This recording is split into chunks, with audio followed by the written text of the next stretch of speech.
అందరికీ నమస్కారం. శ్రీ మాత్రే నమః. వృషభ రాశి వారికి 8, 9, 10 తేదీలో ఖచ్చితంగా ఆశ్చర్యపోతారు. వృషభ రాశి వారు ఎన్ని పనుల్లో ఉన్నా సరే ఒక్క 10 నిమిషాలు పక్కన పెట్టి వీడియో విన్నట్లయితే ఈ జీవితానికి ఉపయోగపడే ఎన్నో మాటలు, మీరు మార్చుకోవలసినటువంటి విషయాలు, ఇలాంటివి చాలా మీకు విలువైనటువంటి సమాచారం అనేది 100కు 1000% జరుగుతుంది. మిమ్మల్ని పని పక్కన పెట్టమని ఎందుకన్నా అమ్మంటే, వృషభ రాశి వ్యక్తులు ఎవరైతే ఉన్నారో వారు ఎప్పుడు కూడా ఏదో ఒక పనిలో బిజీగా ఉంటారు, ఖాళీగా అస్సలు ఉండరు. ఇప్పుడు కూడా ఏదో ఒక పని చేస్తూనే ఉంటారు. అట్లా వాళ్ళు ఎప్పుడు కూడా పని చేసేటువంటి వ్యక్తులుగా మిమ్మల్ని ప్రత్యేకంగా ఒక 10 నిమిషాలు పక్కన పెట్టి ప్రశాంతంగా కూర్చొని వీడియో వినండి. మీరు వినడం వల్ల మీకు అంత ఉపయోగమే కానీ ఎటువంటి నష్టం అనేది ఉండదు. ఎందుకు అంటే మీ జీవితానికి ఉపయోగపడే చాలా విషయాలు మీరు చాలా వరకు కూడా దాదాపుగా ఒకరు చెప్పిన మాట వినరు. మీ దగ్గర అలాంటి మనస్తత్వం అనేది ఉంది, నిజమే. కాకపోతే ఎవరు చెప్తే వినాలి, ఎవరు చెప్తే వినకూడదు అనే అవగాహన అనేది మనకు ఉండాలి అన్నమాట. అందరు చెప్పిన మాటలు వినాలని ఎక్కడ ఎవరు కూడా చెప్పరండి. ఎందుకంటే ప్రతి ఒక్కరి చెప్పిన మాట వినుకుంటూ పోతే మనకంటూ సొంత నిర్ణయాల మీద, మన కాళ్ళ మీద మనం నిలబడలేము. కాబట్టి చెప్పే వాళ్ళ మాటలు చెప్పినప్పుడు కొంతమంది తీసుకోవాలి, కొంతమంది పట్టించుకోకూడదు. అలా చేయాలన్నమాట. అలా చేసినప్పుడు మీ జీవితానికి అది బంగారు బాటగా మారుతుంది. నేను చెప్తున్నాను కాదండి, నిజంగా అదృష్టం ఉంటేనే ఈ వీడియో మీ కంట పడుతుంది. అంతకన్నా అదృష్టం ఉంటేనే ఈ వీడియోని మీరు పూర్తిగా వినగలుగుతారు. కాబట్టి వీడియోని ఎక్కడ కూడా స్కిప్ చేయకుండా చివరి వరకు వినండి. దానివల్ల మీకు విలువైనటువంటి మరింత సమాచారం తెలిసి చక్కగా ఉపయోగించుకోవడానికి అవకాశం అనేది ఉంటుంది. అలాగే మన వీడియోకి ఒక చిన్న లైక్ ఇచ్చి సపోర్ట్ చేయండి. మీ లైక్ చేయడం వల్ల వీడియో మరికొంతమందికి వృషభ రాశి వ్యక్తులకు చేరేటువంటి అవకాశం అనేది ఉంటుంది. ఈ వృషభ రాశి వారిది రాశి చక్రంలో 2వ రాశి. ఈ రాశికి అధిపతి శుక్రుడు. వృషభ రాశి వారు వ్యక్తిగతంగా చాలా చాలా మంచివారు, అమాయకులు. తెలివితేటలు ఉన్నప్పటికీ కూడా అమాయకత్వం కూడా అదే స్టేజిలో ఉండి వీరేంటంటే కొన్ని నిర్ణయాలు ఎదుటివారి మీద ఎక్కువగా ఆధారపడుతూ ఉంటారనమాట. అందుకే ఎందుకు ముందరలో కూడా చెప్పాను, ఈ నిర్ణయాలు మీరు తీసుకోవడం మొదలు పెట్టండి. ఎవరు చెప్పిన మాటలు వినొద్దు అని చెప్పేసి. మీరేంటంటే మీ సొంత నిర్ణయాల కన్నా కూడా పక్కనోళ్ళు ఏం చెప్తే బాగుంటుందా, వాళ్ళు చెప్పేదైతే కరెక్ట్గా చెప్తారు. మనకు తెలిసి తెలియక ఏదైనా తప్పు చేస్తాము, తప్పుగా ఆలోచిస్తాము అని చెప్పేసి భయం అన్నమాట మీకు. అందుకని చెప్పేసి పక్కనోళ్ళ నిర్ణయాల మీద ఎక్కువగా బేస్ అయి ఉంటారని చెప్పుకోవచ్చు. కానీ అది చాలా పొరపాటండి.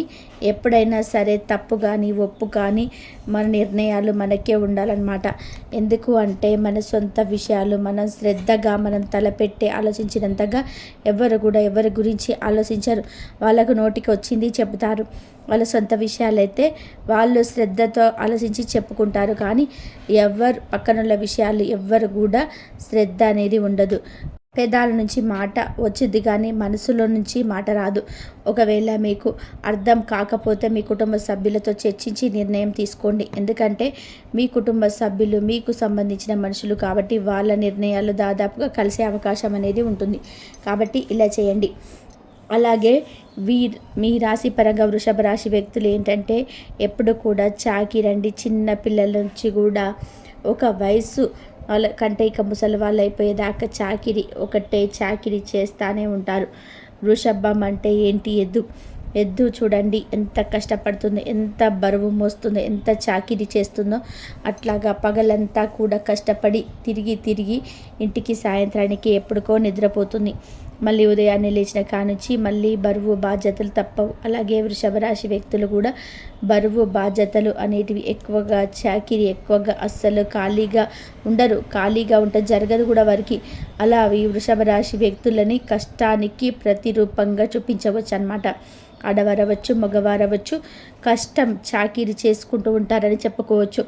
ఆడవారైతే ఇంట బయట చేసే వాళ్ళు ఉన్నారు. కొంతమంది ఇంట్లో ఉన్నప్పటికీ కూడా ఇంట్లో పొద్దాక బిజీగా ఉండేవారు ఉన్నారు. అలాగే మగవారు బయట చాకిర్లు ఒకటే కష్టం చేసుకుంటూ ఉండడం.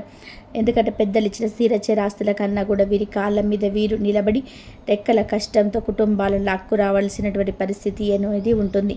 కాబట్టి కష్టజీవులుగా ఈ వృషభ రాశి వారిని మనం చెప్పుకోవచ్చు అన్నమాట. ఈ వృషభ రాశి వారి గురించి మరిన్ని ఆసక్తికరమైన విషయాలు తెలుసుకుందామండి. ఇక వృషభ రాశి వారికి అధిపతి శుక్రుడు కాబట్టి శుక్ర గ్రహం యొక్క అనుగ్రహం అనేది ఎప్పుడూ ఉంటుంది. అంటే లక్ష్మీదేవి యొక్క ఆశీర్వాదం అనేది పుష్కలంగా ఈ రాశి వారికి ఉంటుంది. చేతిలో చిల్లి గవ్వ కూడా లేని పరిస్థితి ఎప్పుడు కూడా ఉండదండి. ఎప్పుడు చేతిలో డబ్బు మెదలాడుతూనే ఉంటాయి. కాకపోతే వీరికి ఉన్నటువంటి ఒకే ఒక మైనస్ పాయింట్ ఏంటంటే జనాన్ని గుడ్డిగా నమ్ముతూ ఉంటారు.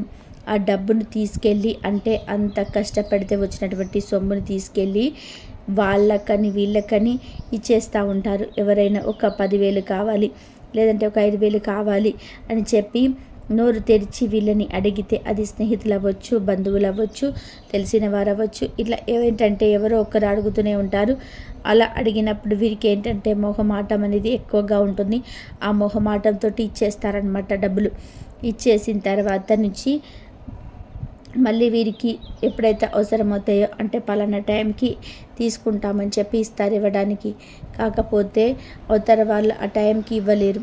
అలా ఇవ్వలేనప్పుడు ఏంటంటే వీరికి ఎప్పుడైతే అవసరం పడుతుందో ఆ అవసరానికి వీరు కష్టపడినటువంటి సొమ్ము వీరి అవసరానికి ఉపయోగపడదన్నమాట. అలాగా ఇబ్బంది పడవలసినటువంటి సిచ్యువేషన్స్ అయితే వస్తాయి. అప్పుడు వీరేం చేస్తారు, వీరి డబ్బు ఒకరికి ఇచ్చి మరి వేరే వారి దగ్గర అడిగి తీసుకోవాల్సినటువంటి పరిస్థితి అనేది వస్తుంది.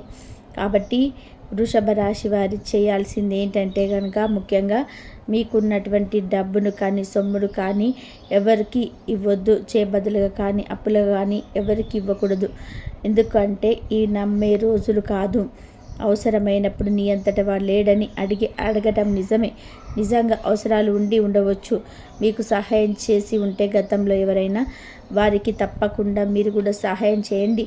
కానీ మొహమాటంతో ప్రతి ఒక్కరికి కూడా ఇచ్చుకుంటూ పోతే మీరు బాధపడి మీరు ఇబ్బంది పడవలసిన పరిస్థితులు వస్తుంది. దానివల్ల మీ కుటుంబంలో రకరకాలైనటువంటి సమస్యలు వచ్చేటువంటి అవకాశం అనేది ఉంటుంది. కాబట్టి మొహమాటాలు అన్నీ కూడా దగ్గర చెల్లవండి. ఎక్కడైతే ఉండాలో అక్కడ ఉండాలి. ముఖ్యంగా డబ్బు విషయంలో అసలు మొహమాటం అనేది ఉండకూడదు. ఎందుకంటే ఎవరికి కూడా డబ్బు అనేది ఊరికేనే రాదు. ఎంతో కష్టపడితేనో డబ్బు అనేది వస్తుంది. కష్టానికే రావటంలే.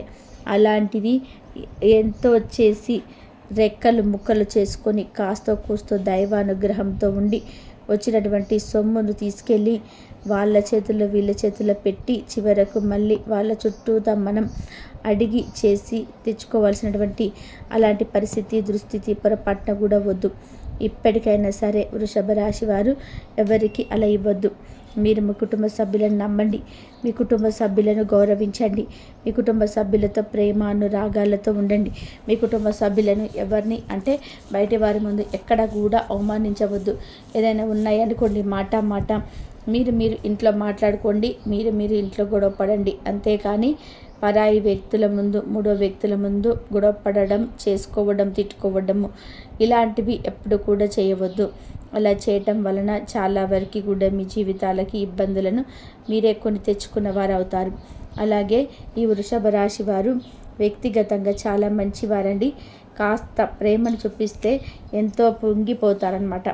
ఎంతైనా సరే ప్రేమగా ఉన్న వారి కోసం ఎంత చేయడానికైనా వీరు సిద్ధపడతారు. కానీ వీరికి ఏదైనా అంటే ముందొక మాట వెనుకొక మాట అలా చెప్పినట్టుగా కానీ ఏదైనా తెలిసిందనుకోండి చాలా ద్వేషిస్తారు, కోపం పెంచుకుంటారనమాట. అంటే వీరి యొక్క ప్రేమను మనము ఎలాగైతే తట్టుకోలేమో అలాగే వీరి యొక్క కోపాన్ని కూడా మనం తట్టుకోలేము. అంత కోపం వస్తుందన్నమాట. కాబట్టి ఈ వృషభ రాశి వ్యక్తుల యొక్క ప్రేమను పొందాలి అంటే నిజంగా అదృష్టం ఉండాలి. ఈ కుటుంబ సభ్యులు కూడా ఏంటంటే గబక్కన ఒక మాట అనమాకండి. అది ఆడవారినైనా మగవారినైనా వృషభ రాశి వ్యక్తులు మీ భాగస్వాములుగా ఉన్నప్పుడు లేదంటే మీ కుటుంబంలో ఏదో ఒక రకంగా ఉంటారు కదా, అలాంటి వ్యక్తులని మీరు గమనించుకోండి. కావాలంటే వారిని అరిచి దండించి భయంతో ఏ పనిని కూడా మీరు చేపించుకోలేరు. మీరు ప్రేమగా చిన్నగా నిదానంగా వారికి చెప్పండి. ఎంత పనైనా సరే వాళ్ళు మీకు చేసి పెడతారనమాట. కాబట్టి ఇక్కడ ఈ వృషభ రాశి వారిని మాత్రం అర్థం చేసుకోవడం ముఖ్యం. వారితో ప్రేమగా ఉండడం ముఖ్యం. వారిని ఎలాగైతే మన దారిలోకి తీసుకొచ్చుకోవాలో అలాగనే దారిలోకి తీసుకొచ్చుకోవాలి. అలాగే మీరు కూడా మీ కుటుంబ సభ్యులను అర్థం చేసుకోండి. మమ్మల్ని మాయ చేస్తున్నారు అలా అది ఇది అని చెప్పి ఎప్పుడు కూడా అనుకోవద్దండి. మీ కుటుంబ సభ్యులు మిమ్మల్ని కాక ఎవరిని అంటారు, మీ మీద కాక ఎవరి మీద చూపిస్తారు చెప్పండి. ఎప్పుడైనా సరే ప్రేమను మనం ఎప్పుడు కూడా కించపరిచి మాట్లాడకూడదు, అంటే దాన్ని అవమానించకూడదన్నమాట. మాయ అయిన ప్రేమైన తిట్టిన చేసిన మీ కుటుంబ సభ్యులు మీరే కదా. కాబట్టి మీరు ఎప్పుడు కూడా ప్రేమగా అన్యోన్యతగా ఉండాలి. భార్యాభర్తల మధ్య ఈ వృషభ రాశి వ్యక్తులకి గతంతో పోల్చుకుంటే గొడవలు కూడా చాలా వరకు కూడా తగ్గాయి. ఇప్పుడు ఒకరినొకరు అర్థం చేసుకుని ప్రేమలుగా ఉంటున్నారని చెప్పుకోవచ్చు. చాలా వరకు కూడా వీళ్ళని నిజంగా సిన్సియర్గా ప్రేమించేటువంటి వ్యక్తులు అనమాట. అలాగే మీరు ఎవరి మధ్యవర్తిగా ఉండొద్దు. అది డబ్బు విషయంలో కానీ, లేదంటే మాట విషయంలో కానీ గొడవలు ఎవరైనా పెట్టుకుంటుంటే వారి మధ్యలోకి వెళ్ళి తలదూర్చడం కానీ, వారికి ఉచిత సలహాలు ఇవ్వడం కానీ ఇలాంటివి చేయవద్దు. ఎందుకంటే జనం పిచ్చి వాళ్ళు కాదండి. అన్నీ వారికి తెలుసు. ఏంటి తిట్టుకుంటున్నారు, ఏం చేసుకుంటున్నారు, ఏంటో అన్నీ తెలుసు వారికి. అలాంటి వారికి మనం సలహా ఇస్తే మనం తీసుకునేంత మాత్రము ఇప్పట్లో దాదాపుగా ఎవ్వరూ లేరు. కొంతమంది ఎవరైనా ఉంటే మంచి వాళ్ళు, చిన్నోళ్ళు, ఇలా అలాంటి వాళ్ళకి ఇవ్వండి, తప్పలేదు. కానీ ప్రతి ఒక్కరిని కూడా అలా చూడవద్దన్నమాట. కాబట్టి కాస్తంత జాగ్రత్తగా ఉండండి. అలాగే ఈ వృషభ రాశి వ్యక్తుల యొక్క మనస్తత్వం అనేది చాలా మంచిగా ఉంటుంది. కాబట్టి ఆ దైవానుగ్రహం అనేది మీ రాశి పరంగా కూడా పుష్కలంగా ఉందని చెప్పుకోవచ్చు. మీకేంటంటే చాలా వరకు కూడా లక్ష్మీదేవిని కటాక్షం అనేది ఉంటుంది. ఉన్నటువంటి రాశులలో అదృష్టపు రాశిగా మీ వృషభ రాశిని చెప్పుకోవచ్చు. దైవానుగ్రహం కూడా పుష్కలంగా ఉన్నటువంటి రాశిగా చెప్పుకోవచ్చు. మీరు ఎంత కష్టం అయితే చేస్తారో అంత డబ్బు మీకు వస్తుంది.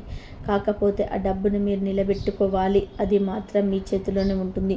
ఎందుకు అంటే మీ దగ్గర కష్టం ఉంది, ఓపికతో చేసుకుంటున్నారు, దైవానుగ్రహం ఉంది, మీకు రూపాయికి రూపాయి తోడవుతుంది. కానీ దాన్ని నిలబెట్టుకుంటారా లేదా అనే విషయాన్ని మాత్రం అది మీ చేతిలోనే ఉంటుంది. ఎందుకంటే నిలబెట్టుకుంటే మీకు తిరుగు లేదు, నిలబెట్టుకోకపోతే మాత్రం చాలా ఇబ్బందులు పడతారు. కాబట్టి డబ్బు విషయంలో జాగ్రత్తగా ఉండండి. కాస్త చిన్న చితక దానాలు, ధర్మాలు అలాంటివి చేయండి. మీకు సహాయం చేసి ఉన్న వారికి సహాయం చేయండి.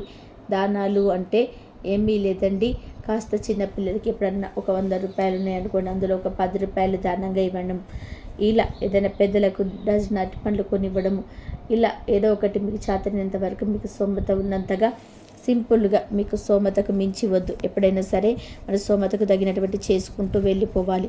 అలా దానం చేయటం వల్ల ఏంటంటే దానం దరిద్రాన్ని దూరం చేస్తుంది. దానం మనకు ధన ద్వారాలు తెరుస్తుంది. ఇలా దానం వల్ల మనకేంటంటే చాలా వరకు కూడా లక్ష్మీదేవి యొక్క అనుగ్రహం కలిగి ధన ప్రవాహం లాగా మనకు డబ్బు వచ్చి పడుతుంది. కాబట్టి ఇలాంటి చిన్న చిన్న నియమాలు పాటించండి. ఇక ఈ 3 రోజులు కూడా మీరు బాగా బిజీగా ఉంటారండి. ఇక మీకేంటంటే ఉదయం నుంచి సాయంత్రం వరకు కూడా కష్టం అనేది ఎక్కువగా ఉంటుంది. తినడం కూడా హడావిడిగా తిని వెళ్తూ ఉంటారనమాట. ఆ కష్టానికి తగినటువంటి సొమ్మును చూసి ఆనందపడగలుగుతారు. గతంతో పోల్చుకుంటే ఆర్థిక సమస్యలు, అప్పుల సమస్యలు చాలా వరకు కూడా తగ్గాయని చెప్పుకోవచ్చు. కోట్లు లేకపోవచ్చు, కానీ చేతుల్లో మాత్రం ఎప్పుడు డబ్బు అనేది ఆడుతూనే ఉంటుంది. అలాగే మీలో కొంతమందికి ఏంటంటే ఈ మధ్య చిన్న చిన్న అనారోగ్య సమస్యలు అయితే వస్తున్నాయండి. కొంచెం గ్యాస్ ప్రాబ్లమ్స్, కొంచెం థైరాయిడ్ లాగా, కొంచెం ఈ షుగరు, టెన్షన్స్, ఇలా టెన్షన్, మానసిక ఒత్తిడి అనేది ఎక్కువగా ఉంటుంది. కాబట్టి ఆరోగ్యం మీద దృష్టి ఉంచి టెన్షన్స్, కంగార్స్ తగ్గించుకోండి, కోపం తగ్గించుకోండి, నిదానంగా ఉండండి. నిదానమే ప్రధానము. నిదానంగా లేకపోతే మాత్రం కంగారు పడితే మీకేంటంటే హెల్త్ పూర్తిగా పాడయ్యే అవకాశం ఉంటుంది. కాబట్టి కాస్తంత ధ్యానము లేకపోతే సమయానికి నిద్ర, తిండి ఇలాంటివి చేయడం వలన మీ ఆరోగ్యం అనేది కుదుటపడుతుంది. అలాగే ఈ 3 రోజులు ఏదైనా ప్రయాణాలు చేసే అవకాశం అనేది ఉంటుంది. ప్రయాణాలు కూడా మీకు తప్పకుండా అనుకూలిస్తాయి. ప్రయాణాలలో జాగ్రత్త కూడా తప్పనిసరి. అలాగే మీలో సంతానం ఎవరికైతే లేరో వారికి సంతాన భాగ్యం అయితే ఉందండి. వివాహం కాని వారికి ఖచ్చితంగా వివాహం జరుగుతుంది. వివాహ జీవితంలో చిన్న చితక సమస్యలు ఉన్నప్పటికీ అవన్నీ తొలగిపోతాయి. మధ్యవర్తుల మాటలు మీరు ఎవరికి ఎలాగైతే సలహాలు ఇవ్వద్దు, ఎవరి సలహాలు కూడా మీరు తీసుకోవద్దు. ఈ భార్యాభర్తలు ప్రేమగా అన్యోన్యంగా ఉంటే ఒకరినొకరు ప్రేమించుకోండి. భార్యను ప్రేమించాలి, భర్తని ప్రేమించాలి. ఇలా మీరు ప్రేమించండి. ఇలా మీరు ఉద్యోగంలో ఎవరైతే ఉన్నారో వారికి కూడా తప్పకుండా కొంతమందికి గవర్నమెంట్ జాబ్స్ అలాగే ప్రైవేట్ జాబ్స్ వచ్చే అవకాశం కూడా ఉంటుంది. వీరిలో కొంతమందికి ప్రేమ వివాహాలు చేసుకునే అవకాశం అనేది ఉంటుంది. ప్రేమికులకు కూడా అనుకూలంగా ఉంటుంది. ఇష్టమైన వారితో కాస్త ఫోన్లో మాట్లాడే అవకాశం అనేది ఉంటుంది. ఇట్లా ఈ వృషభ రాశి వారికి చాలా వరకు కూడా ఈ 3 రోజులంతా కూడా అనుకూలంగా ఉంటుంది. మీరేంటంటే కాస్త ధైర్యంగా ఉండి కంగారుని, టెన్షన్స్ని, కోపాన్ని తగ్గించుకుంటే సరిపోతుంది. కాబట్టి ఈ 3 రోజులు మీకు ఏంటి అనేది, అలాగే కాస్త సోమవారం రోజులు శివాలయానికి వెళ్తూ ఉండండి. అలాగే చేయటం వలన మీకు దైవానుగ్రహం పుష్కలంగా ఉంటుంది. ఇంట్లో కూడా కాస్త దీపారాధన చేసుకుంటూ ఉండండి. కాబట్టి అలాగే మంగళవారం ఆంజనేయ స్వామి వారి కూడా దర్శనం చేసుకొని రండి. ఆకు పూజ చేయించుకోండి. ఇలా చేయించుకున్నట్లయితే మీకైతే ఆ హనుమాన్ అనుగ్రహం కూడా మీకు ఎప్పుడు కలుగుతుంది. శివుడి అనుగ్రహం కూడా మీకు కలుగుతుంది. అలాగే మీరు కష్టానికి కూడా ప్రతిరూపంగా కూడా చూపించవచ్చు. ఆడవారవచ్చు, మగవారవచ్చు. కష్టం చాకిరీ చేస్తూ ఉంటారని చెప్పవచ్చు. ఆడవారైతే ఎంట బయట చేసేవాళ్ళు ఉన్నారు. కొంతమంది ఇంట్లో ఉన్నప్పటికీ కూడా ఇంట్లో పొద్దాకల బిజీగా ఉండే వాళ్ళు కూడా ఉన్నారు. ఈ వృషభ రాశి వారైతే మగవారి చాకిరీ ఒకటే కష్టం చేసుకోవడం. ఎందుకంటే పెద్దలు ఇచ్చిన స్థిర చిరాస్తుల కన్నా కూడా వీరి కాళ్ళ మీద వీరు నిలబడి రెక్కల కష్టంతో కుటుంబాలు లాక్కు రావాల్సినటువంటి పరిస్థితి అనేది ఉంటుంది. కాబట్టి కష్టజీవులుగా ఈ వృషభ రాశి వారిని మనం చెప్పుకోవచ్చు అన్నమాట. ఈ వృషభ రాశి వారి గురించి ఇన్ని విషయాలు అయితే మనం తెలుసుకున్నాం. కాబట్టి వృషభ రాశి వారికి అయితే అంతా కూడా మంచి జరుగుతుంది. కాబట్టి మీరు మీరు మీరు గమనించుకోండి. కావాలంటే అరిచి దండించి భయంతో ఏ పని కూడా మీరు చేపించుకోలేరు. మీరు ప్రేమగా వృషభ రాశి వారిని నిదానంగా వారికి చెప్పండి. ఎంత పనైనా సరే వాళ్ళు మీకు చేసి పెడతారనమాట. కాబట్టి ఇక్కడ ఈ వృషభ రాశి వారిని మనం అర్థం చేసుకోవడం ముఖ్యం. వారితో ప్రేమగా ఉండడం ముఖ్యం. వారిని ఎలాగైతే మనం దారిలోకి తీసుకొచ్చుకోవాలని అలాగా దారి తీసుకొచ్చుకోవాలి. ఇంతవరకు చూసినందుకు ధన్యవాదాలు. Please like, subscribe.